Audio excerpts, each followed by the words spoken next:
আজকে থেকে ধরেন লক্ষ কোটি বছর আগে, কত কোটি বছর আমরা জানি না, আল্লাহ রাব্বুল আলামিন একা ছিলেন, একা। তিনি সর্বপ্রথম সৃষ্টি করলেন আরশে আযীম। কি সৃষ্টি করলেন? আরশ আল্লাহ রাব্বুল আলামিনের একটা এমন স্বতন্ত্র সম্মানিত একটা সৃষ্টি, যেটা সবচেয়ে বড় সৃষ্টি, এর চেয়ে বড় কোনো সৃষ্টি নাই।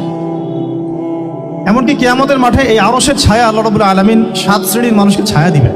সুবহানাল্লাহ। ওই 7 শ্রেণী সম্পর্কে আমরা অন্য হাদিসে পড়ে নিব, অনেকে হয়তো জানেন। সেখানে ন্যায়পরায়ণ শাসক থাকবেন, তারপরে যুবক থাকবেন, যুবক শ্রেণী যারা যৌবনকালটা আল্লাহর ইবাদতে কাটিয়ে দিয়েছে। সুবহানাল্লাহ। যে নারী একজন যুবককে আহ্বান করেছে খারাপ কাজের জন্য, কিন্তু যুবক বলেছে যে আমি রাজি না, আমি আল্লাহকে ভয় করি, সেই যুবকও আরশের ছায়া পাবে ইনশাআল্লাহ। তারপরে সেই দুই ভাই বা ব্যক্তি যারা একে অপরকে আল্লাহর জন্য মহব্বত করে, তারাও আরশের ছায়া পাবে। এমন ব্যক্তি যে গোপনে দান করে, মানে ডান হাত দিয়ে কি দান করছে বাম হাত জানে না, তারাও আরশের ছায়া পাবে। এমন ব্যক্তি যে অন্ধকারে বা একাকী আল্লাহ পাককে স্মরণ করে এবং চোখ দিয়ে দরদর করে পানি পড়তে থাকে, এই ব্যক্তিও আরশের ছায়া পাবে। এরকম প্রায় 7 শ্রেণীর মানুষ আরশের ছায়া পাবে। আরশ সৃষ্টি করার পরে আরশটা ছিল পানির উপরে। কোথায় ছিল? পানির উপরে। সূরা হুদের মধ্যে আছে। আমি শুধু রেফারেন্সগুলো আপনাদেরকে সূরাগুলো বলে দিব, বাসায় গিয়ে আপনারা পড়বেন। প্রত্যেকটা আয়াত কিন্তু এখানে ধরে বলার সময় নাই আর কি আমার কাছে। তো আরশটা ছিল পানির উপরে। এরপরে আল্লাহ রাব্বুল আলামিন আসমান এবং জমিন সৃষ্টি করেছেন 6 দিনে। পুরো মহাবিশ্ব আল্লাহ রাব্বুল আলামিন সৃষ্টি করেছেন কত দিনে? 6 দিনে। ফি সিত্তাতি আইয়াম, 6 দিনে। এখন সৃষ্টি করার পরে আল্লাহ রাব্বুল আলামিন কলম সৃষ্টি করেছেন। কি সৃষ্টি করেছেন? কলম। ইলমের সাথে যে কলমের সম্পর্ক, এটা একটু পরে আরো ক্লিয়ার হবে আপনাদের কাছে। আল্লাহ পাক কলম সৃষ্টি করে বলেছেন উক্তুব, কলম তুমি লিখো। কলম তো আমাদের সংজ্ঞামত জড় পদার্থ, তাই না? হ্যাঁ, তো আল্লাহ পাক বলছেন কলমকে তুমি লিখো। তো কলম কথা বলছে, মাযা আকতুব, আমি কি লিখবো? আল্লাহ পাক বলছেন লিখো, কিয়ামত পর্যন্ত যা হবে সব লিখে ফেলো। এরপর আল্লাহ রাব্বুল আলামিন লাউহে মাহফুজের মধ্যে একদম from the very beginning till the last day of judgment প্রত্যেকটা কথা লাউহে মাহফুজে লেখা আছে। এমনকি আপনার কার সাথে বিয়ে হবে সেটাও, কয়টা বাচ্চা কাচ্চা হবে সেটাও। তাই এত অস্থির হওয়ার দরকার নাই, রিজিকে যা আছে আসবে ইনশাআল্লাহ। লেখা যদি হয়ে থাকে আসবে না? আসবে ইনশাআল্লাহ, সবর। তো এই জন্য মুমিনদেরকে বলা হয়েছে তোমরা কখনো হতাশ হবে না, কারণ তাকদীর লেখা হয়ে গেছে, হতাশার কোনো কারণ নাই। একটা প্রবণতা আমরা সমাজে দেখছি আত্মহত্যার। ইয়াং জেনারেশনকে আমরা নসিহত করবো যে ভুলেও নিজের জীবনকে বিসর্জন দিতে যাবেন না। আল্লাহ রাব্বুল আলামিন আপনাদেরকে সৃষ্টি করেছেন তার ইবাদত করার জন্য এবং তার জমিনে তার দিনটাকে প্রতিষ্ঠা করার জন্য। খেলায় আপনার জীবনটা নষ্ট করবেন না, ঠিক আছে ভাই? আল্লাহ বোঝার তৌফিক দান করেন। তো কলম সৃষ্টি করার পরে কিয়ামত পর্যন্ত সব লেখা হয়ে গেছে। এখন আমাদের এই পৃথিবীতে তো মানুষ ছিল না, ছিল? এদিকে মনোযোগ দেন। এই পৃথিবীতে কি আগে মানুষ ছিল? এই পৃথিবীতে আগে কি ছিল তাহলে বলেন? হ্যাঁ, মাশাআল্লাহ। এই পৃথিবীতে আগে কি ছিল? এখন ওরা নাই? সবার সাথেই কিন্তু একটা করে আছে, কমপক্ষে কয়টা করে? সবার সাথে কমপক্ষে একটা করে। আর কোন জায়গা আছে যেখানে জিনের বড় বড় আকড়া আছে। পৃথিবীতে যে জায়গাগুলো থেকে ইসলাম বিরোধী অপতৎপরতাগুলো চলে, ওখানে জিনের আকড়া বেশি। কথা বুঝতে পারছেন? তো জিন জাতিকে আল্লাহ পাক ধ্বংস করে দিয়েছেন তাদের পাপের কারণে, আল্লাহ দ্রোহিতার কারণে, অবাধ্যতার কারণে। এখন আল্লাহ রাব্বুল আলামিন ইরাদা করলেন পৃথিবীতে আমাদেরকে সৃষ্টি করবেন, মানে মানুষকে সৃষ্টি করবেন। আল্লাহ পাক তার সমস্ত ফেরেশতাদেরকে একত্রিত করলেন। ঘটনাটা কিন্তু খুব ইন্টারেস্টিং। আমি জানি এখানে ওলামায়ে কেরামও আছেন, তবে আমি সবার জন্য প্রযোজ্য হয় এমন কথা বলারই চেষ্টা করছি, কারণ অনেকে হয়তো এগুলো নাও জানতে পারে। তো আল্লাহ পাকের ভাষায় আমি যদি বলি, আল্লাহ রাব্বুল আলামিন বলছেন আউযু বিল্লাহি মিনাশ শাইতানির রাজীম ওয়া ইয ক্বালা রাব্বুকা লিল মালায়েকা ইন্নী জাঈলুন ফিল আরদি খলিফা। হে নবী মুহাম্মদ সাল্লাল্লাহু আলাইহি ওয়াসাল্লাম, তুমি স্মরণ করো সেই সময়ের কথা যখন আল্লাহ তোমার রব সমস্ত ফেরেশতাদেরকে ডেকে বলেছিলেন যে ইন্নী জাঈলুন ফিল আরদি খলিফা, আমি জমিনে মানে পৃথিবীতে আমার খলিফা পাঠাতে চাই। কি পাঠাতে চাই? আরো জোরে বলেন। আল্লাহ পাক বলেননি পৃথিবীতে মানুষ পাঠাতে চাই, পৃথিবীতে নতুন কোনো মাখলুক পাঠাতে চাই। আমাদেরকে আল্লাহ পাক সম্মানের শব্দে সম্মানিত করেছেন বিশেষায়িত করেছেন, আমাদেরকে বলেছেন আমরা আল্লাহর খলিফা, আমরা আল্লাহর খলিফা। এখন আমরা আল্লাহর খলিফা, কিন্তু পৃথিবীতে মানুষ খিলাফা শব্দ সহ্য করতে পারে না। হ্যাঁ, কি অদ্ভুত না? এটা কোরআনের কি শেষের দিকে আছে না প্রথম দিকে আছে? সূরা বাকারার একদম শুরুর দিকে 3টা 4টা 5টা পৃষ্ঠা উল্টালে দেখবেন এই একটা আছে। কোরআন তাহলে শুরু থেকে কখনো খুলেও দেখেনি সে ব্যক্তি, প্রমাণ হলো এটা যে খুলেও দেখেন, অথবা দেখলেও সে এড়িয়ে গেছে। আল্লাহ পাক আমাদেরকে বললেন যে পৃথিবীতে আমি আমার খলিফা পাঠাতে চাই। তাহলে আদম আলাইহিস সালামকে আল্লাহ পাক মোহাব্বতের শব্দে, সম্মানের শব্দে বিশেষায়িত করলেন কি বলে? সুবহানাল্লাহ, সুবহানাল্লাহ। আর খলিফা কাকে বলে এটা আমি আপনাদেরকে বোঝাচ্ছি একটা দোয়া থেকে, একটা দোয়া থেকে। এই যে গাড়িতে করে আমরা বাসা থেকে আসলাম বা যখন কোনো সফরে যাই, আমরা একটা দোয়া পড়ি, সুবহানাল্লাযী সাখখারা লানা হাযা ওয়া মা কুন্না লাহু মুকরিনিন ওয়া ইন্না ইলা রাব্বিনা লামুনকালিবুন। এতটুকু তো পড়ি নাকি? ভাই, এগুলো পড়তে হবে। বইমেলায় এসেছি শুধু লেকচার শোনার জন্য না, ছবি তোলার জন্য না। আজকে জীবনটা পরিবর্তন করার নিয়াত করে যাইতে হবে, ঠিক আছে ভাই? বই প্রকাশ করা, ছাপানো, বিক্রি করা, লেখা, এর চেয়ে বড় কথা আমার জীবনটা ইলমের আলোয় আলোকিত করা। আমি বই লিখলাম ধরেন একটা, আমার মধ্যে সেই আমল নাই, লাভ নাই, লাভ আছে? আমি বই ছাপাইছি 100, 200, 500, 1000, আমি নিজেই আমল করি না, হবে? আগে আমল, আমল জরুরি। ইলমের সাথে আমলটা খুব বেশি জরুরি। আলেম তাকেই বলা হয় যে ইলম অনুযায়ী আমল করে। তাহলে আল্লাহ পাক বলেন লিমা তাকুলুনা মা লা তাফআলুন, তোমরা এমন কাজ, এমন কথা কেন বলো যে আমল নিজেরাই করো না? কাবুরা মাকতান ইনদাল্লাহ আন তাকুলু মা লা তাফআলুন, আল্লাহর কাছে সবচেয়ে গর্হিত একটা অপরাধ, তোমরা একটা কথা বলবা কিন্তু আমল করবে না। তো দোয়াটা মুখস্থ করবেন। এই দোয়ার নিচে একটা অংশ আছে, আল্লাহুম্মা আনতা সাহিবু বিস সাফারি। আমার কথাটা শুনেন, খলিফার অর্থটা বুঝেন। অনেকে তো অনেকভাবে ব্যাখ্যা করে আর কি। আল্লাহুম্মা আনতা সাহিবু ফিস সাফারি, আল্লাহ তুমি এই সফরে আমার সাথী। সফরে বের হওয়ার সময় দোয়া পড়ছি আমরা, আল্লাহুম্মা আনতা সাহিবু ফিস সাফারি, আল্লাহ তুমি এই সফরে আমার সাথী। ওয়াল খলিফাতু ফিল আহলি ওয়া মালি, আল্লাহ আমি তো বাসায় নাই, আমার বাসার আহাল মালের খলিফা হচ্ছে তুমি আল্লাহ। তাহলে খলিফা শব্দ দিয়ে কি বুঝলেন? আল্লাহ আমার বাসার আহাল মালের খলিফা মানে কি? আমার স্থলাভিষিক্ত তুমি আল্লাহ। আমি ওখানে নাই বাসায়, আমি সফরে বের হয়ে গেছি। আমার স্ত্রী, আমার সন্তান, আমার মাল, আমার জান, এগুলোর দায়িত্ব তোমার, তুমি খলিফা। কত চমৎকার দোয়া! তাহলে পৃথিবীতে আমি আমার খলিফা পাঠাতে চাচ্ছি, তার অর্থ কি? আল্লাহ রাব্বুল আলামিন এই পৃথিবীতে আমাদেরকে তার প্রতিনিধি বানিয়েছেন। সুবহানাল্লাহ, সুবহানাল্লাহ। তাহলে আমরা নিজেদের আত্মপরিচয় ভুলে গেলাম যে আমরা আল্লাহর প্রতিনিধি পৃথিবীতে, তাই না? আমরা এখন আব্রাহাম লিঙ্কনের পূজা করতেছি। আব্রাহাম লিঙ্কনের পূজা তো বুঝেন না আপনারা, এটা হচ্ছে ওই যে সকল ডেমোক্রেসি পূজা।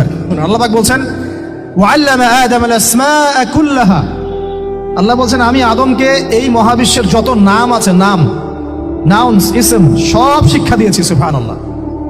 এই মহাবিশ্বের যত নাউন্স, নাম, এখানে ইসম শব্দের অর্থ কিন্তু জ্ঞান। ইসম মানে কি? এখানে জ্ঞান। মহাবিশ্বের যে জ্ঞানগুলো আছে, এই জ্ঞানগুলো আল্লাহ পাক আমাদের আদি পিতাকে শিক্ষা দিয়েছেন। আমাদের আদি পিতাকে আল্লাহ নিজে শিক্ষা দিয়েছেন। সৃষ্টিগতভাবে আমরা জ্ঞানী ছিলাম না, আল্লাহ পাক আমাদেরকে জ্ঞান শিক্ষা দিয়েছেন। আমরা ফিলোসফির বইগুলো খুললে দেখবেন ওখানে বুদ্ধিবাদ নামে একটা মতবাদ আছে। মানে তারা বলে যে মানুষ সৃষ্টিগতভাবেই একজন বুদ্ধিদীপ্ত প্রাণী। এটা ভুল কনসেপ্ট। সৃষ্টিগতভাবে আমাদের মধ্যে জ্ঞান ছিল না, আল্লাহ পাক আমাদেরকে জ্ঞান শিক্ষা দিয়েছেন। কথা বুঝতে পারছেন? একটা মতবাদ তাদের আছে অভিজ্ঞতাবাদ, মানে মানুষ অভিজ্ঞতা থেকেই শিখে। আরেকটা আছে সমন্বয় মতবাদ, আপনারা তো এগুলো অনেকে পড়েছেন হয়তো। এর বাইরে যে একটা মতবাদ আছে যে আল্লাহ পক্ষ থেকে ওহী ভিত্তিক মানুষ জ্ঞান শিখে, এই মতবাদ কোনো দার্শনিকের বইয়ে স্থান পেল না। কি আফসোস, কি আফসোস! অথচ মুসলিম ঘরে দার্শনিক তারা। আমরাও পড়েছি ভাই না 4 বছর এই কারণে গেলে। কি আফসোস! আল্লাহ পাকের ওহীর পক্ষ থেকে যে জ্ঞান আসতে পারে, এইটা কনসেপ্টটাই নাই। অথচ এখানে কোরআনে আল্লাহ পাক বলছেন ওয়াল্লামা আদামাল আসমাআ কুল্লাহা, আমি আল্লাহ আদমকে সমস্ত নাম শিক্ষা দিয়েছি। সুবহানাল্লাহ। এরপরে এই যে জ্ঞান আদম আলাইহিস সালামকে আল্লাহ পাক শিক্ষা দিলেন, এর ফলশ্রুতিতেই আল্লাহ পাক বললেন যে ওয়াইয কুলনা লিল মালাইকা উসজুদু লি আদম, হে ফেরেশতারা তোমরা এখন আদমকে সিজদা করো। কি ফেরেশতাদেরকে দিয়ে আল্লাহ পাক আমাদের পিতাকে সিজদা করালেন কিসের মানদণ্ডে? কিসের কারণে? জ্ঞানের কারণে। জ্ঞানের কারণে ফেরেশতাদেরকে আল্লাহ পাক বললেন যে এই নামগুলো বলে দাও তো তোমরা। তারা বলতে পারলো না। তারা বললো লা ইলম আল্লাহুম্মা লা ইলমা লানা ইল্লা মা আল্লামতানা, আল্লাহ আমাদের তো সেই জ্ঞান নাই, শুধু ওইটুকু জ্ঞান আছে যা আপনি আমাদেরকে শিখিয়েছেন। তখন আল্লাহ পাক বলেছিলেন যে আমি যা জানি তোমরা তা জানো না। আমি কি বলি নাই যে আমি আসমান জমিনের গায়েবের সব খবর জানি? তখন আল্লাহ বললেন যে তোমরা সবাই সিজদা করো আদমকে। তাহলে আমাদের পিতাকে খলিফা করা হলো, জ্ঞান শেখানো হলো, আল্লাহ পাক নিজে শেখালেন, ফেরেশতার মণ্ডলীদের দিয়ে সিজদা পর্যন্ত করালেন। কিসের মানদণ্ডে? আরো আসতে বলেন, জ্ঞানের মানদণ্ড। এখন যদি আমরা একটু প্রশ্ন ছুড়ে দেই নিজ নিজ বিবেকে, আমরা কি সেই ওহীর 10টা সূরাও শিখেছি? 10টা পারা কি পড়া হয়েছে কখনো? 10টা সূরারও কি অর্থ জানি? অনেকে তো 10টা আয়াতের অর্থ জানি না। আমরা কি সেই ওহীর 10টা হাদিস শিখেছি? তাহলে আমরা কোথায় সম্মান খুঁজতেছি? পশ্চিমাদের কাছে? বলেন। সত্যি সবচেয়ে আফসোস লাগে আমার একটা জিনিস, যে মুসলিমরা আমরা এখন আমাদের আত্মপরিচয় ভুলে যাচ্ছি, আর আল্লাহ পাক আমাদেরকে যেখানে সম্মান রেখেছেন ওইখানে সম্মান না খুঁজে আমরা অন্যের দাসত্বের সম্মান খুঁজতেছি। আল্লাহ আমাদেরকে বোঝার তৌফিক দান করে। এটা অজ্ঞতার কারণে হচ্ছে। আমাদের কাজ তাদেরকে সচেতন করা বা তাদেরকে মেসেজ পৌঁছে দেওয়া। আমরা উগ্র পন্থা অবলম্বন করব, আমরা হিকমার সাথে প্রজ্ঞার সাথে মানুষকে বোঝানোর চেষ্টা করব, এগুলো বোঝানোর অংশ। এখন আচ্ছা, আরেকটা কথা আপনাদেরকে বলি, একটা কথা আমি মাঝখানে মিস হয়ে গেছে। এই যে আল্লাহ পাক আমাদেরকে খলিফা করে পাঠিয়েছেন, খলিফার কাজ কি? প্রশ্ন না? আমাদের কাজ কি তাহলে? এই কাজটা আল্লাহ পাক আবার ব্যাখ্যা করেছেন সূরা সদের মধ্যে। কোন সূরায়? সূরা সদ। সদ নামে একটা সূরা আছে, সূরা ইয়াসিনের আগে পড়ে পাবেন। তো এখানে আল্লাহ পাক আরো একজন নবীকে তার খলিফা বলেছেন। সেই নবীর নাম দাউদ আলাইহিস সালাম। কি নাম?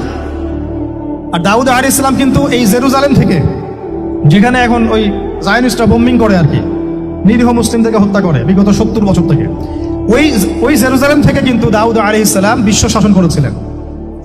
তার পরবর্তীতে তার সন্তান সুলাইমান আলাইহিস সালামও কিন্তু ওখান থেকে বিশ্ব শাসন করেছিলেন। আর এখনকার বনু ইসরাইল দাবিদার এই জায়নিস্টরা, তারাও কিন্তু ওই ফিকিরই করছে, ওখান থেকে তারা বিশ্ব শাসন করতে চায় এবং তারা মনে করে তাদের একজন মাসিহ আসবে, সেই মাসিহ আসলে তারা বিশ্ব শাসন করবে। আমরা সেই মাসিহের নাম জানি মাসিহুদ দাজ্জাল। কি নাম? এই দাজ্জালকে ওরা ওদের সত্য মাসিহ মনে করে, আমরা জানি হচ্ছে মিথ্যা ভণ্ড প্রতারক মাসিহ, অথচ ওরা মনে করে এটা হচ্ছে সত্য মাসিহ। এই জায়গায় তারা ধোঁকা খাচ্ছে। অথচ সত্য মাসিহ হচ্ছেন ঈসা আলাইহিস সালাম, যিনি আবার শেষ জামানায় আসবেন এবং তার হাতেই এই মাসিহুদ দাজ্জাল মারা যাবে। এবং তারপরে পুরো বিশ্বে আবার ওই খিলাফা কায়েম হবে, ওই যে খলিফা, ওটা সারা বিশ্বে কায়েম হবে। এই টাউন হলও বাদ যাবে না ইনশাআল্লাহ। এটা মানুষ মানতে চাচ্ছে না, কিন্তু মানুষ না মানলে কি? আল্লাহ পাকের নকশা সব আঁকা আছে কখন কি হবে। কে কে কল্পনা করেছিল যে আজকে আপনারা বসে এখানে দিনের আলোচনা করবেন? হ্যাঁ, কল্পনা করা যায় তো? যে শব্দগুলো আপনারা বলছেন এগুলো বললেই তো নাই গায়ে, এখন বলছেন। কেউ কি কল্পনা করেছিল যে হঠাৎ করে এমন একটা সময় চলে আসতে পারে? কেউ কিন্তু কল্পনা করেনি, আল্লাহ পাকের নকশায় ছিল। এখানে আমাদের একটা আফসোসের কথা, এখানে মাস্টার মাইন্ড আল্লাহ রাব্বুল আলামিন। প্রকৃত মাস্টার মাইন্ড কে? আমরা ক্রেডিট নেওয়ার প্রতিযোগিতায় ব্যস্ত হয়ে আছি এখন, কার কত ক্রেডিট নেওয়া যায়। এখানে একক ক্রেডিট পাওয়ার যোগ্য কেউ না, সমস্ত ক্রেডিট কার? আল্লাহ রাব্বুল আলামিন। এটা আল্লাহর সাথে গাদ্দারি করতে যায় না, তাহলে ভুল হয়ে যাও। কারণ আমি বারবার বলেছি আপনাদেরকে, কোরআন থেকে একটা শিক্ষা আমরা শিখেছি, একটা কম যখন মাজলুম থাকে, দুর্বল মাজলুম জুলুমের শিকার হচ্ছে, আল্লাহ পাক সেই কমটাকে বাঁচান, কোনো না কোনো একজন ত্রাণকর্তাকে পাঠান, কোনো একটা সূরতে আল্লাহ পাক সেই কমকে বাঁচায় দেন। আবার যদি এই নিয়ামতটা পাওয়ার পরে ওই কম আবার এই জুলুম শুরু করে, আবার আল্লাহ দ্রোহিতা শুরু করে, আল্লাহ পাক তার চেয়ে বড় জালেম চাপাই দিবে। কথা বুঝতে পারছেন? আল্লাহর সাথে গাদ্দারি করতে চাই না, আল্লাহ পাক আমাদেরকে বোঝার তৌফিক দান করে। এখন খলিফার কাজটা কোথায় পাবেন? কোন সূরায় ভাই বলেন? সূরা সদে আল্লাহ পাক দাউদ আলাইহিস সালামকে খলিফা সম্বোধন করে বলছেন, ইয়া দাউদ। কি চমৎকার আহ্বান! ইয়া দাউদ, হে দাউদ, ইন্না জাআলনাকা খলিফাতান ফিল আরদ। দেখো, আমি আল্লাহ তোমাকে পৃথিবীতে খলিফা করেছি। কি করেছি? খলিফা করেছে। তোমার কাজ কি? শোনো, ফাহকুম বাইনান নাসি বিল হক। বোঝার চেষ্টা করেন একজন খলিফার কাজ কি। খলিফা মানে আল্লাহর প্রতিনিধি, জমিনে যে দায়িত্বশীল, অন্য মানুষের উপরে যে দায়িত্বশীল, তার কাজ ফাহকুম বাইনান নাসি বিল হক, মানুষের মাঝে ন্যায় বিচার প্রতিষ্ঠা করবে, এটা তোমার কাজ।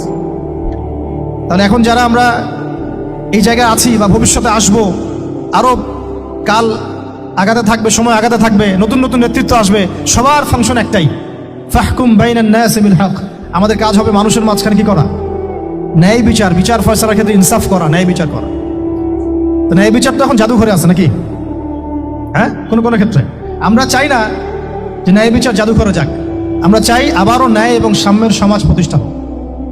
ইনশাআল্লাহ এরপর থেকে আমরা কোনো অন্যায় সহ্য করব না। ইনশাআল্লাহ এরপর থেকে আমরা কোনো জল্লাদতন্ত্র কায়েম করতে দিব না। আমাদের যা আছে তাই নিয়ে প্রতিবাদ হবে ইনশাআল্লাহ। কারণ এখনকার প্রজন্ম প্রতিবাদের ভাষা বুঝে।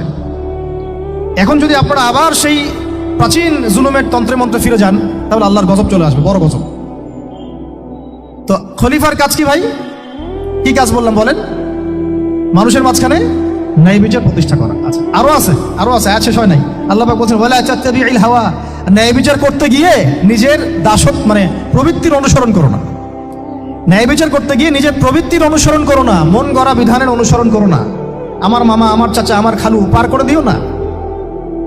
প্রবৃত্তির অনুসরণ মানে কি? মন যাচাই তাই করো না। ন্যায় বিচার করতে গিয়ে আল্লাহ পাকের বিধান মেনে চলো। আর সূরা মাইদাতে আল্লাহ পাক বলেছেন আয়াত নাম্বার 44, 45, 47, ওয়া মান লাম ইয়াহকুম বিমা আনজালাল্লাহ ফাউলাইকা হুমুল কাফিরুন, যারা আল্লাহ পাকের হুকুম অনুযায়ী বিচার ফয়সালা করে না তারা কাফির। 45-এ কি আল্লাহ বলছেন ওয়া মান লাম ইয়াহকুম বিমা আনজালাল্লাহ ফাউলাইকা হুমুল ফাসিকুন, যারা আল্লাহ পাকের বিধান অনুযায়ী বিচার ফয়সালা করে না এরা ফাসিক, পাপাচারী। 47 নম্বর আয়াতে কি আবার বলছেন ওয়া মান লাম ইয়াহকুম বিমা আনজালাল্লাহ ফাউলাইকা হুমুজ জালিমুন, যারা আল্লাহর হুকুম বিধান অনুযায়ী বিচার ফয়সালা করে না এরা জালেম। তো কাফেরও বলেছেন আল্লাহ, ফাসিকও বলেছেন, জালেমও বলেছেন। তাহলে বিচার ফয়সালা করার ক্ষেত্রে আল্লাহ পাকের বিধানকে সর্বোচ্চ অগ্রাধিকার দিতে হবে। নিজের প্রবৃত্তির অনুসরণ করা যাবে না। যদি করে তাহলে কি হবে? ইউদিল্লাকা আন সাবিলিল্লাহ, তাহলে এটা তোমাকে আল্লাহর রাস্তা থেকে সরাই নিয়ে যাবে। এর ফলে কি হবে জেনে রাখো, ইন্নাল্লাযীনা ইউদিল্লুনা আন সাবিলিল্লাহ লাহুম আযাবুন শাদীদ বিমা নাসু ইয়াউমাল হিসাব। এটা পরের আয়াত। নিশ্চয় যারা আল্লাহ পাকের সরল পথ থেকে বিচ্যুত হয়ে গেছে তাদের জন্য কাল কিয়ামতের মাঠে আছে আযাবুন শাদীদ। আযাবুন শাদীদ মানে কঠিন কঠিন যন্ত্রণাদায়ক শাস্তি, এই কারণে যে তারা কিয়ামতের দিনটাকে ভুলে গিয়েছে। শাদীদ এর অর্থটা কি এটা বোঝার জন্য আপনাকে সূরা হাদীদ পড়তে হবে। কোন সূরা? আসলে কোরআনের আয়াতগুলো হচ্ছে আকাশের তারার মতো। তারা দেখবেন আকাশের, তারা দেখাও সুন্নত। ইসলাম তো রসকসহীন ধর্ম না রে ভাই, সবকিছুই আছে এখানে। আসলে আমরা জানি না বলে আমরা মনে করি যে এখানে কোনো বিনোদনই নাই, তাই না? এই গান বাজনা না করলে কি হয়, মন শান্তি হয়, এরকম একটা ভাব। যদি আপনি কোরআনের ভিতর ঢুকে যান, আপনার হৃদয়ে এমন নূর আসবে, এমন তৃপ্তি আসবে যে ওগুলো আপনার শুনতে ইচ্ছা করবে না। আপনি কান বন্ধ করে ফেলবেন, নিজেই বলতেই হবে না। এখন কিছু নতুন ইসলামিস্ট আসছে, তারা এগুলোকে ইসলামের অন্তর্ভুক্ত বলে মনে করার দাবি করতেছে, যেগুলো এগুলো তো নিষেধ নাই, এগুলো তো নিষেধ করা হয় নাই। কতটুকু জানেন ইসলাম সম্পর্কে? আপনি না জেনে কেন কথা বলেন?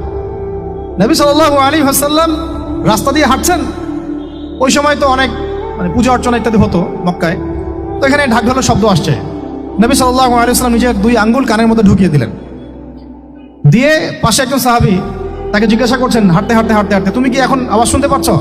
সাহাবী বলেন না ইয়া রাসূলুল্লাহ, এখন আওয়াজ শুনতে পাচ্ছি না। তখন তিনি কান বের করলেন। এটা নবীর সুন্নাত। আর আমরা নবীর সুন্নাতকে উল্টাই দিচ্ছি কিভাবে দেখেন, আমাদের কানেই এখন ইয়ারফোন। উনি যেটা শুনে কান বন্ধ করতেন ওইটা আমরা কানে ঢুকায় রাখছি এখন। আল্লাহ আমাদেরকে বোঝার তৌফিক দান করেন। দেখেন আমরা তো সবাই পাপী। আমার মনে হয় না আমরা কেউ নবী সাল্লাল্লাহু আলাইহি ওয়াসাল্লামের সুপারিশ ছাড়া পার পাবো, এমনটা মনে হয় না আমার। সবাই পাপী, আপনি আমি আমরা সবাই। তো সেই যে নবীর সুপারিশ আমরা প্রত্যাশা করছি, সেই নবীর সুন্নতকে যদি এইভাবে অবজ্ঞা করতে থাকি তাহলে কি সুপারিশ পাবো ভাই? কি মনে হয় আপনাদের? অ্যাটলিস্ট সুন্নতকে তো সম্মান করতে হবে নাকি?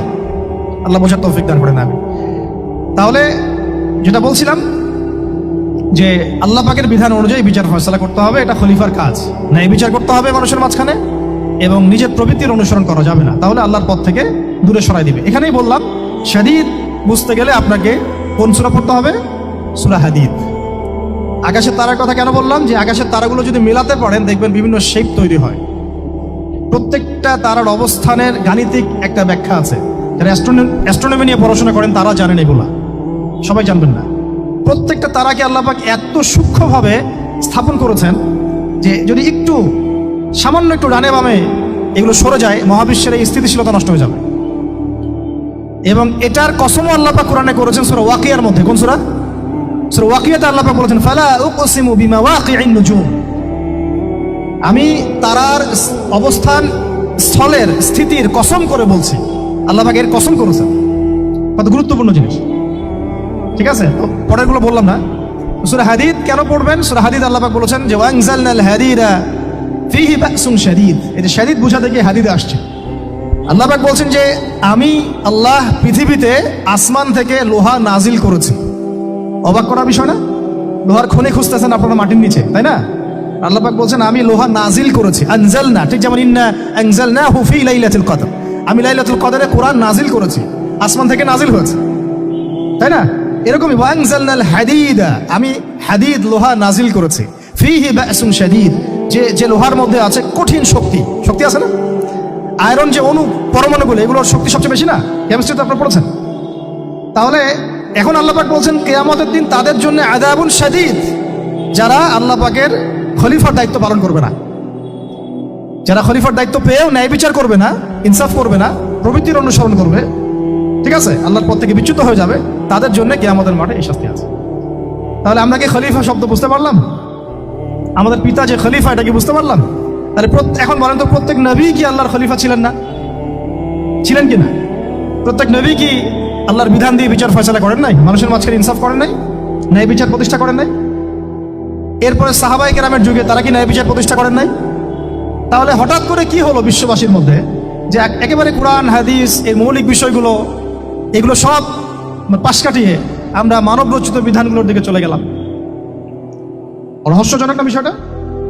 এটা হচ্ছে দাজ্জালীয় একটা শাসন আসতেছে সামনে। দাজ্জাল নিজেকে খোদা বলে দাবি করবে এবং সে সমস্ত মানব জাতিকে বুঝাবে যে সেই খোদা, নাউযুবিল্লাহ। সে অনেক ভেলকি দেখাবে, মানুষকে তার দিকে টেনে নিয়ে আসবে, এমনকি সে এক হাতে জান্নাতে এক হাতে জাহান্নাম নিয়ে ঘুরবে। নবীজি বলেছেন যে তার জান্নাতে প্রবেশ করবে ওটাই তার জাহান্নাম, আর যে তার জাহান্নামে প্রবেশ করবে সেটাই হচ্ছে জান্নাত। তাহলে পুরো বিশ্ববাসীকে আল্লাহ থেকে দূরে সরিয়ে একটা গডলেস ওয়ার্ল্ডে রূপান্তরিত করার একটা তৎপরতা চলছে, লক্ষ্য করতেছেন না? এটা মূলত আপকামিং যে দাজ্জালীয় সভ্যতার ভবিষ্যৎবাণী নবীজি করেছেন, এই দিকেই ওয়ার্ল্ড যাচ্ছে আস্তে আস্তে ওই দিকে যাচ্ছে। তবে নবীজি এটাও বলেছেন সাল্লাল্লাহু আলাইহি ওয়াসাল্লাম যে আমার উম্মতের মধ্যে একটা তাইফা, একটা দল, কিছু মানুষ সবসময় হকের উপর অটল থাকবে ইনশাআল্লাহ, কিন্তু তাদের সংখ্যা হবে খুব কম। এখন আমাকে আপনারাই বলেন যে ওই হকের উপর অটল থাকতে হলে আমার সেই জ্ঞান লাগবে কি লাগবে না? বলেন। যেই জ্ঞান আমাদের পিতাকে শেখানো হয়েছে, দেখবেন প্রত্যেকটা মানুষের মধ্যে কিছু প্রতিভা আছে, সৃজনশীলতা আছে না? একটা বুদ্ধিদীপ্ত একটা তাড়না মানুষের ভিতরে কাজ করে। এটা কোত্থেকে আসছে জানেন? আমাদের পিতার ডিএনএ থেকে আসছে। আমাদের পিতার ডিএনএ থেকে, আমরা কিন্তু সবাই তার সন্তান। এরপরে পৃথিবীতে মানুষ পাপাচারে যখন লিপ্ত হলো প্রচন্ড রকম, তখন নূহ আলাইহিস সালামকে আল্লাহ পাক পাঠান এবং তিনি প্রায় 950 বছর দাওয়াতের কাজ করলেন, 40টা বা 80টা পরিবার ইসলাম কবুল করলো। তখন আল্লাহ পাক এই মুমিনদেরকে বাদ দিয়ে সবাইকে গারদ করে দিলেন, ধ্বংস করে দিলেন। মানে আমরা যারা পৃথিবীতে এখন বেঁচে আছি, যে আপনি আমি, আপনাদের নাম আমি জানি না, আমরা যারা বেঁচে আছি, আমরা কিন্তু কোনো না কোনোভাবে ওই 40 বা 80 পরিবারের সন্তান। আমরা আত্মীয়, কিন্তু আমরা সবাই কিন্তু আত্মীয়, জানেন? 40টা বা 80টা পরিবার বাদ দিয়ে বাকি সব মানুষকে আল্লাহ পাক ধ্বংস করে দিয়েছিলেন নূহ আলাইহিস সালামের মহাপ্লাবনে। ঘটনা জানেন না?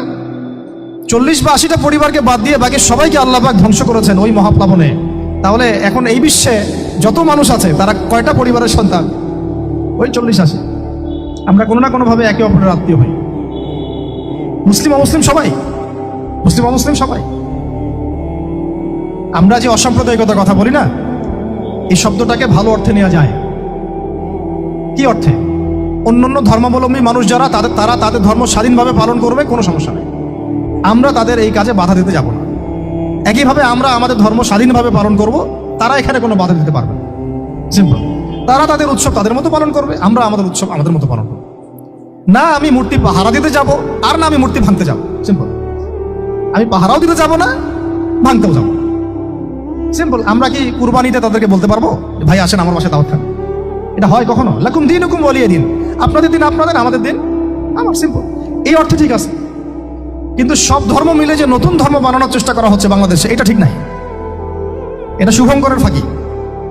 সব ধর্ম মিলে নতুন ধর্ম করার কোনো সুযোগ নাই। আমরা সবাই এক পরিবারের সন্তান। এখন আমাকে বলেন, নূহ আলাইহিস সালামের একটা ছেলে ছিল, নাম জানেন? কি নাম বলেন? কে? না না, মাশাআল্লাহ। কয় ছেলে ছিল তার?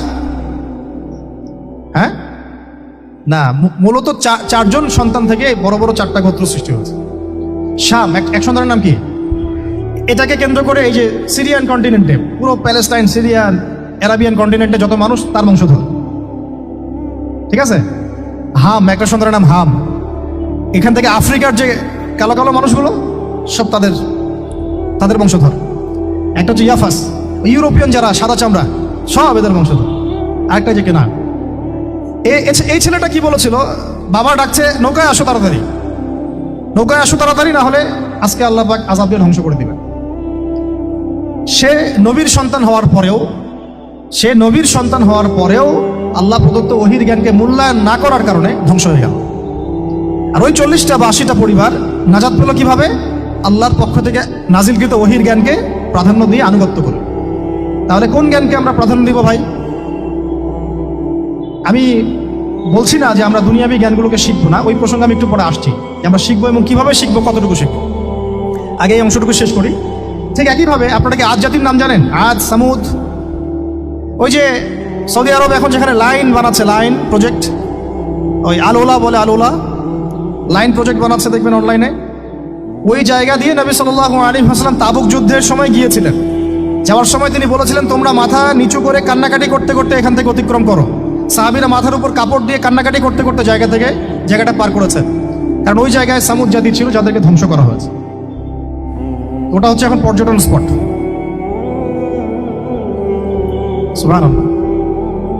তো আদ এবং সামুদ জাতিকে আল্লাহ পাক ধ্বংস করলেন, কিন্তু তাদেরকে করেন নাই যারা ওহীর জ্ঞানকে প্রাধান্য দিয়েছিল। ইব্রাহিম আলাইহিস সালাম কোন জ্ঞানের বদৌলতে আল্লাহকে চিনলেন? মানব রচিত জ্ঞান নাকি আল্লাহর পক্ষ থেকে নাজিলকৃত জ্ঞান? বলেন। মূসা আলাইহিস সালাম কোন জ্ঞানের বদৌলতে ফিরআউনের মতো এই যে কি বলবো প্রতাপশালী একজন শাসকের সামনে দাঁড়িয়ে বুক ফুলিয়ে ইসলামের দাওয়াত দিলেন? কোন জ্ঞানের আলোকে? ওহীর জ্ঞান। আর ওহীর জ্ঞান যখন নাজিল করা হয়েছে তখন তিনি দোয়াটা পড়ছিলেন, রব্বি ইশরাহ লি সাদরি ওয়া ইয়াসসির লি আমরি ওয়াহলুল উকদাতাম মিন লিসানি ইয়াফকাহু কওলি। প্রত্যেক নবী, ইউসুফ আলাইহিস সালাম কারাগারে 12 বছর থেকেছেন। কত বছর? 12 বছর। আমাদের অনেক ভাই এরকম 5 বছর, 7 বছর, 10 বছর, 12 বছর থেকেছে। আছে এমনও মানুষ আছে, এখন বলা যায় তাই বলি, যে ওই যে একটা শব্দ শুনেছেন, আয়না ঘর, ওখানে দীর্ঘদিন ছিল, তারপরে নাই, কোথায় গেছে আল্লাহই ভালো জানে। ইউসুফ আলাইহিস সালামও এরকম কারাগারে ছিলেন। কত বছর? 12 বছর। কিন্তু আল্লাহ পাক তাকে এমন একটা জ্ঞান শিক্ষা দিয়েছিলেন, তিনি স্বপ্নের ব্যাখ্যা বলতে পারতেন, যে কোনো স্বপ্নে। রাজা স্বপ্ন দেখলেন যে 7টা গাভী, জীর্ণ শীর্ণ গাভী, মোটা তাজা গাভীকে খেয়ে ফেলছে, স্বপ্নের ব্যাখ্যা কেউ দিতে পারে না। কিন্তু ওই জেলখানায় 2জন ছাড়া পাওয়া মানুষ, ছাড়া পাইছে 2 জন আর কি, 2 জনের মধ্যে একজন বেঁচে আছে, একজন নাই। মানে 2 জন বসে বসে ইউসুফ আলাইহিস সালামকে বলছিলেন যে আমরা একটা স্বপ্ন দেখলাম যে আমার মাথায় রুটি আছে, পাখি এসে রুটি খেয়ে ফেলছে। আর আমি স্বপ্ন দেখলাম যে আমি শরাব পান করাচ্ছি, ব্যাখ্যা কি? ইউসুফ, তোমাকে সত্যবাদী বলে জানি। ইউসুফ আলাইহিস সালাম বললেন, তোমার মাথায় রুটি যেটা খেয়ে নিচ্ছে, তার মানে তোমাকে শুলদণ্ড দেওয়া হবে। আর তুমি যে পানি পান করাচ্ছ, তার মানে তুমি নাজাত পাবে, ছাড়া পাবে। হলেও তাই। আর যে নাজাত পাবে তাকে ইউসুফ আলাইহিস সালাম বলে দিলেন যে তুমি রাজদরবারে গিয়ে আমার কথা বলো, আমার কথা আলোচনা করো। তো সে ভুলে গিয়েছিল। পরে যখন এই স্বপ্নটা দেখলো বাদশা, তখন বাদশা সবাইকে ডাকলো, ডেকে বললো যে এই গাভীর স্বপ্নের ব্যাখ্যা কি? তখন এই ব্যক্তির মনে পড়ছে, আর ইউসুফ তো ব্যাখ্যা দিতে পারে। সে গিয়ে ইউসুফ আলাইহিস সালামকে ডেকে নিয়ে আসতেছে যে এই রাজা স্বপ্ন দেখছে, ব্যাখ্যা কি? স্বপ্ন কিন্তু আপনার কাছে শুনে একটা স্বাভাবিক মনে হচ্ছে, আরে গাভীর আবার স্বপ্নের কি ব্যাখ্যা? তখন ইউসুফ আলাইহিস সালাম ব্যাখ্যা দিলেন যে 7 বছর ফসল ফলবে আপনাদের এলাকায়, তারপরের 7 বছর হবে দুর্ভিক্ষের সময়। কিসের সাথে কিসের ব্যাখ্যা? এই জ্ঞান কে শিখালেন তাকে? এই ইন্টারপ্রিটেশনের জ্ঞান কে শিখালেন? তাহলে জ্ঞানের মূল উৎস কে? আমার কথা বলার উদ্দেশ্য কি বুঝতে পারছেন? যত জ্ঞান তার মূল উৎস কে? স্বপ্ন একটা জ্ঞান, যদি সেটা সত্য হয়। আর জেনে রাখবেন, কিয়ামতের আগে আগে মুমিনদের স্বপ্ন বেশি বেশি সত্য হবে। ঠিক আছে? মূসা আলাইহিস সালামকেও সেই আল্লাহ জ্ঞান শিক্ষা দিলেন। ঈসা আলাইহিস সালাম এই কুষ্ঠরোগীর গায়ে হাত বুলালে ভালো হয়ে যায়। হ্যাঁ, অন্ধ ব্যক্তির মানে চোখে হাত বুলালে ভালো হয়ে যায়। এমনকি মৃত ব্যক্তিকে তিনি বলছেন কুম বিইজনিল্লাহ, আল্লাহর হুকুমে দাঁড়িয়ে যাও, দাঁড়িয়ে গেল। এই জ্ঞান কে দিয়েছেন তাকে? দাউদ এবং সুলাইমান আলাইহিস সালাম এই যে পশু পাখির ভাষা বোঝেন, সুলাইমান আলাইহিস সালাম পিঁপড়ার ভাষাও বোঝেন। আপনাদের সায়েন্স কি পিঁপড়ার ভাষা বুঝে? হ্যাঁ, আমরা তো এখন সায়েন্সকে সবকিছুর মানদণ্ড মনে করি, তাই না? সায়েন্স যদি বলে হ্যাঁ তাহলে হ্যাঁ, না বললে না। মানে এমন একটা ভাব, দেখেন সায়েন্সকে আমরা ইলাহ বানাইছি, ইলাহ, উপাস্য। সায়েন্স যদি বলে যে পৃথিবী থেকে অমুক অমুক কোটি কোটি আলোকবর্ষ দূরে একটা গ্রহের সন্ধান পাওয়া গেছে, নাম দিল ধরেন যে আলফা এক্স ওয়াই জেড কিছু একটা, ওখানে হুরপড়ি আছে, হ্যাঁ, ওখানে দুধের সাগর আছে, মধুর সাগর আছে। তো মানুষ তখন বিশ্বাস করা শুরু করবে, হ্যাঁ হ্যাঁ তাই তো থাকতেই পারে। নাসা বলেছে না হয়ে পারে, নাসা মন্তব্য করেছে না হয়ে পারে। ওরকম যদি বলে অনেক দূরে একটা আগুনের একটা বিশাল ইয়া পাওয়া গেছে, গ্রহ পাওয়া গেছে, ওখানে আযাব দেওয়া হয়, শাস্তি দেওয়া হয়, ওখানে অন্য মাখলুক আছে, ওদের ভাষা এলিয়েন আর কি, মানুষ বিশ্বাস করে। এটা আল্লাহ পাক কোরআনে বলছেন যে সুলাইমান আলাইহিস সালাম পিঁপড়ার ভাষাও বুঝতেন, ওই কথা বিশ্বাস করতে চাচ্ছে না। সুলাইমান আলাইহিস সালাম বাতাসে ফ্লাই করতে পারতেন, এটা বুঝতে পারতেছেন, বিশ্বাস করে না। তাহলে ওই প্রযুক্তি না থাকলে এয়ারক্রাফট কিভাবে আবিষ্কার করলেন? যে প্রযুক্তিগুলো পৃথিবীতে চলে গেছে ইতিমধ্যে, ওগুলো ভবিষ্যতেও আসতে পারে। যেমন একটা প্রযুক্তির কথা বলি, সুলাইমান আলাইহিস সালাম বসে আছেন, একজনকে বললেন না সাবার রানী বিলকিসের সিংহাসন কে নিয়ে আসতে পারবে? একজন বললো যে আপনি উঠে দাঁড়াইতে যতক্ষণ সময় লাগে এর মধ্যে নিয়ে আসবো। উনি বললেন যে হবে না, এটাতে হবে না, তুমি স্লো, তুমি 3G 4G না, এত স্লো স্পিডে আবার হবে না। এই কথা বলেন নাই, মজা করলাম আর কি। আমাদের ইউটিউবাররা আবার এই অংশ কাট করে আবার প্রচার করে দিতে পারে। দেখেন কিসের সাথে কি ব্যাখ্যা করলো, কোরআনকে 3Gর সাথে তুলনা করলেন আবু তোহাদ না, ব্যাস কাম সারা দেশে ওইটাই ইস্যু। তখন মহা মুসিবত, মানে বাঙালি জাতির মধ্যে দিন প্রচার করা। আমাদের সালাফদের ভাগ্য ভালো যে তারা আগেই, মানে এই প্রযুক্তি আসার আগেই দুনিয়া থেকে তারা চলে গেছে। মুশকিল না, যত ইস্যু এগুলোর কারণেই সৃষ্টি হয়। তো যাই হোক, প্রসঙ্গে আসি, কোথায় ছিলাম ভাই, যে কথা হারায় ফেললাম। হ্যাঁ, আরেকজন বললেন যে না, আপনি চোখের পলক ফেলতে যতক্ষণ লাগে এর মধ্যে দেখবেন সিংহাসন সামনে। সুবহানাল্লাহ, কি প্রযুক্তি বলেন! এই প্রযুক্তির সামনে কি বিশ্ববাসী যেতে পেরেছে? দেখেন সুলাইমান আলাইহিস সালামের বাতাসে ফ্লাই করাটা কিন্তু এখন পৃথিবীতে খুব কমন হয়ে গেছে। আমরা সবাই ফ্লাই করতেছি বাতাসে, তাই না? যদি আপকামিং কোনো সময় আপনি দেখেন যে এইরকম চোখের পলকেই একটা বস্তু আরেকটা জায়গা থেকে এক জায়গায় চলে আসতেছে, আমি অবাক হব না ইনশাআল্লাহ। কারণ কোরআনে অতীতে এই ঘটনার দলিল আছে। বুঝতে পারতেছি না? এক কথায় সমস্ত জ্ঞানের মূল উৎসকে। এরপরে আসেন, অত আর লম্বা করছি না, আমাদের নবী মুহাম্মদ সাল্লাল্লাহু আলাইহি ওয়াসাল্লাম আসেন। আমরা তো তার উম্মত। 23 বছরে, একটু মনোযোগ দেন, এটা আলোচনার লাস্ট পার্ট, ঠিক আছে? 23 বছরে তিনি পুরো জাহেলিয়াতকে পরিবর্তন করে দিয়েছেন। কত বছরে? 23 বছর। আপনারা কি জানেন যে আইয়ামে জাহিলিয়াতে আসলে কি কি সমস্যা ছিল? কেন ওই যুগটাকে আমরা জাহিলিয়াত বলি? বেসিক্যালি 5-6টা সমস্যা ছিল। কয়টা? 5-6টা। 1 নম্বর শিরক। 1 নম্বর কি? আমার সাথে বলেন। শিরক আমাদের ওয়ার্ল্ডে নাই, এটা তো গ্লোবাল শিরক চলতেছে এখন। শুধু ধর্মীয় শিরক চলতেছে না, কিন্তু এখন শিরক হচ্ছে পলিটিক্সে, শিরক হচ্ছে ইকোনমিক্সে, শিরক এডুকেশনেও আছে, শিরক কালচারের মধ্যেও আছে। কথাগুলো বুঝতে হবে একটু গভীরভাবে। তখন সমস্যা ছিল রিবা, সুদ। এখন নাই। রিবা ছাড়া কোনো সিস্টেম আছে এখন ওয়ার্ল্ডে? আমি গতকালকে একটা হাদিস মোতালা করছিলাম সুদ সংক্রান্ত। নবীজি বলেছেন সাল্লাল্লাহু আলাইহি ওয়াসাল্লাম যে একটা যুগ আসবে সামনে, সুদবিহীন কোনো মানুষই চলতে পারবে না। যে চলতে চাইবে তার গায়েও সুদের ছিটাফোঁটা গিয়ে লাগবে। আসে নাই সেই যুগ? সুবহানাল্লাহ, কিভাবে তিনি এত স্পেসিফিকলি কথাগুলো বলতে পারেন? নিশ্চয়ই তিনি এমন একজন সত্তার কাছ থেকে জ্ঞান পেয়েছেন যিনি সব জানেন, অতীত, বর্তমান, ভবিষ্যৎ, তাই না? এমনকি নবীজি বলেছেন ইমামুল মাহদির সময় যে 10 জন ঘোর সাওয়ার বের হবে এবং তারা গিয়ে খোঁজ নিতে যাবে যে দাজ্জাল বের হয়েছে কিনা। নবীজি বলছেন আমি সেই 10 জনের নামও জানি, তাদের বাবার নামও জানি। সুবহানাল্লাহ, সুবহানাল্লাহ। কিয়ামতের মাঠে আলী রাদিয়াল্লাহু আনহু, আবু বকর রাদিয়াল্লাহু আনহু, ওমর, ওসমান রাদিয়াল্লাহু আনহুম আজমাইন, তাদের হিসাবটা কেমন হবে ওইটাও নবী সাল্লাল্লাহু আলাইহি ওয়াসাল্লাম আগেই বলে দিয়েছে। সবচেয়ে দ্রুত হিসাব হবে এই উম্মতের আলী ইবনে আবি তালেব রাদিয়াল্লাহু আনহু। যাবেন, বেরোবেন, শেষ। কি মানুষ, তার জীবনীটা পড়ে দেখবেন। আমি শেষের দিকে বলে দিব আপনাদেরকে আজকে, এবং এটা রেকর্ডেড থাকবে, ইনশাআল্লাহ অনলাইনে দিয়ে দিব, যে আপনারা কোন কোন সাবজেক্টের বই কিনবেন।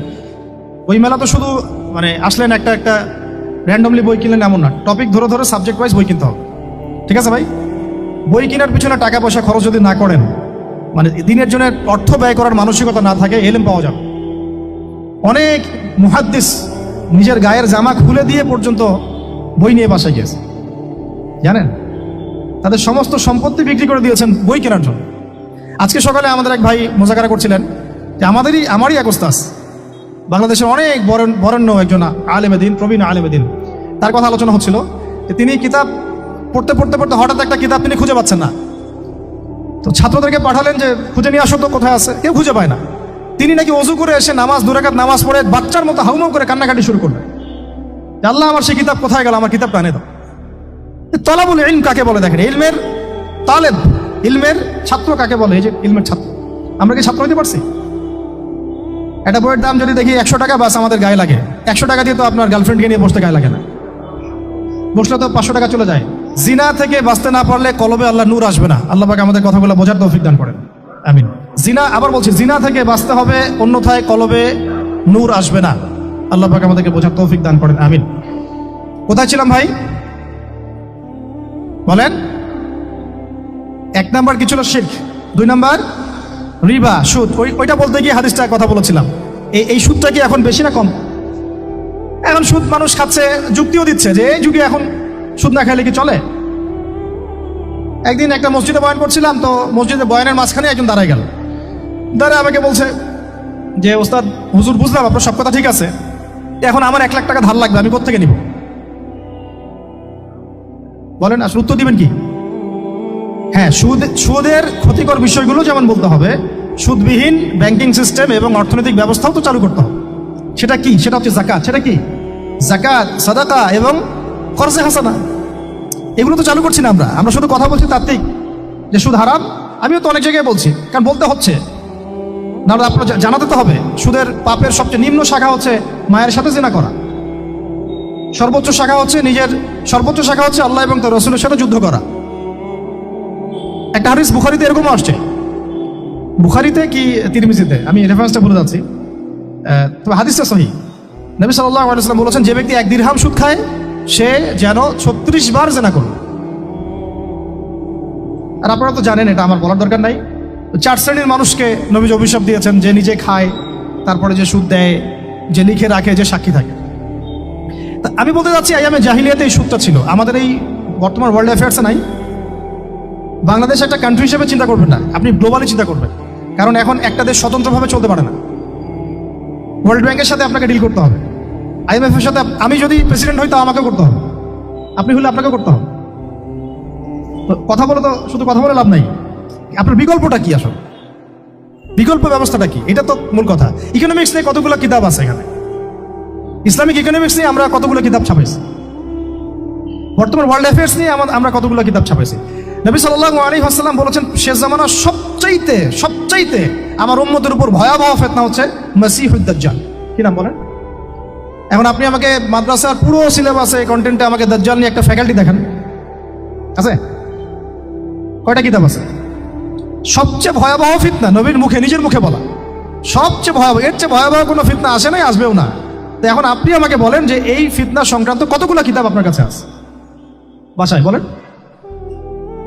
তাহলে গ্যাপস আছে না আমাদের মধ্যে? গ্যাপস ফিল আপ করতে হবে। কথাগুলো বলার উদ্দেশ্য হচ্ছে গ্যাপসটা ফিল আপ করা।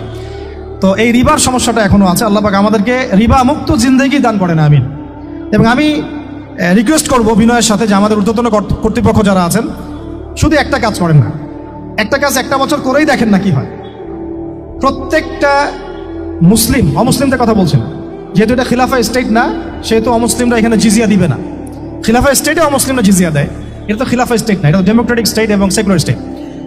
শুধু মুসলিমদের কাছ থেকে যাদের নিসাব পরিমাণ সম্পদ হয়েছে জাকাত দেওয়ার, সবার কাছ থেকে রাষ্ট্রীয়ভাবে বাধ্যতামূলক জাকাত নেন, দেখেন না অর্থনীতি সচল হয় না। 1টা বছর নিয়ে দেখেন না কি হয়। কেউ এই উদ্যোগ গ্রহণ করতে পারতেছে না। কেন হচ্ছে না আমরা বুঝতে পারতেছি না। কর্জে হাসানার এনজিও চালু করা যায়। আমরা অনেক সংগঠন করছি, সোশ্যাল, অরাজনৈতিক ইত্যাদি, রাজনৈতিক। আমরা ইকোনমিক এনজিও খুব একটা করতে পারছি না। কিন্তু এই জায়গাগুলো দখল করে ফেলছে, দেখেন কারা কারা, নাম বলতে যাচ্ছি না। এবং যারা দখল করছে তারা কিন্তু এখন রাষ্ট্রের অনেক বড় বড় জায়গা হস্তক্ষেপ করতেছে। ইভেন ট্রান্সজেন্ডারের মধ্যে ইস্যু কিন্তু তারাই ঢুকাই দিচ্ছে ভিতরে, ঢুকায় নাই? উত্তরবঙ্গ জুড়ে, পুরো উত্তরবঙ্গে ঘুরে আসেন, দেখেন কাদের তৎপরতা বেশি। নীলফামারীতে সফর করে দেখলাম যে ওখানে একটা গ্রামের মধ্যে 24টা এনজিও কাজ করতেছে, শুধুই সব। তারপরে মানুষ তামাক চাষ করে খাচ্ছে। একটা দল দাবি করতেছে নবী সাল্লাল্লাহু আলাইহি ওয়াসাল্লাম ছাড়াও আরো নাকি নবী আসতে পারে, নাউযুবিল্লাহ। এবং ওই যে মির্জা গোলাম আহমেদও তাদের অন্তর্ভুক্ত। মানুষ ওই দলের নাম লেখাচ্ছে চাকরির জন্য, ব্যবসা করতেছে তারা দেশের মধ্যে। আরে ভাই, শুধুমাত্র তাত্ত্বিক কথাবার্তা না, আমাদের সংগ্রামটা কিন্তু বহুমুখী। শুধু ইলম অর্জন তো একটা বেসিক জিনিস, এই বেসিকটাই এখনো হচ্ছে না আমাদের। ইলম অর্জনটা বেসিক জিনিস, এটাই হচ্ছে না। এরপরে আপনার অর্থনীতি সমৃদ্ধ করা, সংস্কার করা, সমাজ সংস্কার করা, রাজনৈতিক অঙ্গনগুলোর মধ্যে যে অরাজকতা এগুলোকে সংস্কার করা, কত কাজ আমাদের। কিন্তু আমরা কিন্তু একটা জায়গাতেও স্থির নাই। ইভেন একটা মাসালাতেও আমরা এক জায়গায় আসতে পারতেছি না, ঐক্যবদ্ধ হতে পারতেছি না। আমরা খুবই ব্যাকডেটেড চিন্তা করতেছি এই জায়গাতে। অথচ আমাদের উচিত ছিল এই প্রবলেমগুলোকে আরো 30-40 বছর আগেই সলভ করা। তাহলে এখন হয়তো আপনি ভালো কিছু পেতেন। আমাকে একটা প্রতিষ্ঠান দেখান যেখানে নুরানি থেকে নিয়ে, মানে নুরানি থেকে দাওরা বা ক্লাস নার্সারি থেকে মাস্টার্স এরকম সিলসিলায় ইসলামিক শিক্ষা এবং জেনারেল শিক্ষাকে একত্রিত করে একটা সিলেবাস মেনটেন করে পড়ানো হচ্ছে। আমাকে কয়েকটা প্রতিষ্ঠানের নাম বলেন, আমি ওখানে আমার মেয়েকে ভর্তি করাবো। আমাকে দেন, রেডিমেড দেন, আমার ছেলেকে ভর্তি করাবো। আমরা ফিকির করতেছি না। এটা হওয়া উচিত ছিল বিগত 30 বছর আগেই। আমি আপনাদেরকে বলি যে প্রকাশনা সংস্থার ভাইরা আছেন অনেকে এখানে। ধরেন আমাদের রংপুরের কোনো ভাই আপনাদেরকে পুরো 1 বিঘা জমি দিল, বা ধরেন 5 বিঘা জমি দিয়ে দিল, ঠিক আছে? আর আমরা সবাই মিলে দেশবাসীর কাছ থেকে টাকা কালেক্ট করে একটা কনস্ট্রাকশন দাঁড় করে প্রতিষ্ঠান দাঁড় করালাম, একেবারে অনার্স, মানে নুরানি থেকে নিয়ে, মানে প্লে গ্রুপ থেকে নিয়ে মাস্টার্স এরকম ফ্যাকাল্টি আর কি করলাম। এখন ভাই আপনারা যারা বই প্রকাশ করতেছেন, আমাকে কি আপনারা বই দিতে পারবেন? প্রত্যেকটা ক্লাসে আমি কোন কোন বই পড়াবো পারবেন? আমাকে কি সিলেবাস দিতে পারবেন? কথা বলেন। প্লে গ্রুপে কোন কোন বই পড়াবো আমাকে দেন, নার্সারিতে দেন, STD 1-এ দেন, 2-তে দেন, 3-তে দেন, 5-এ দেন।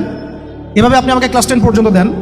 তারপরে কি আপনি আমাকে অনার্স মাস্টার্স এই ফ্যাকাল্টিগুলো আলাদা আলাদা এগুলো কি ইউনিভার্সিটি আদলে আপনি কি আমাকে সাজা দিতে পারবেন? আমরা জায়গা দিব, টাকা দিব, প্রতিষ্ঠান করে দিব। প্রকাশনা সংস্থা থেকে কি আমরা এতটুকু পেতে পারি?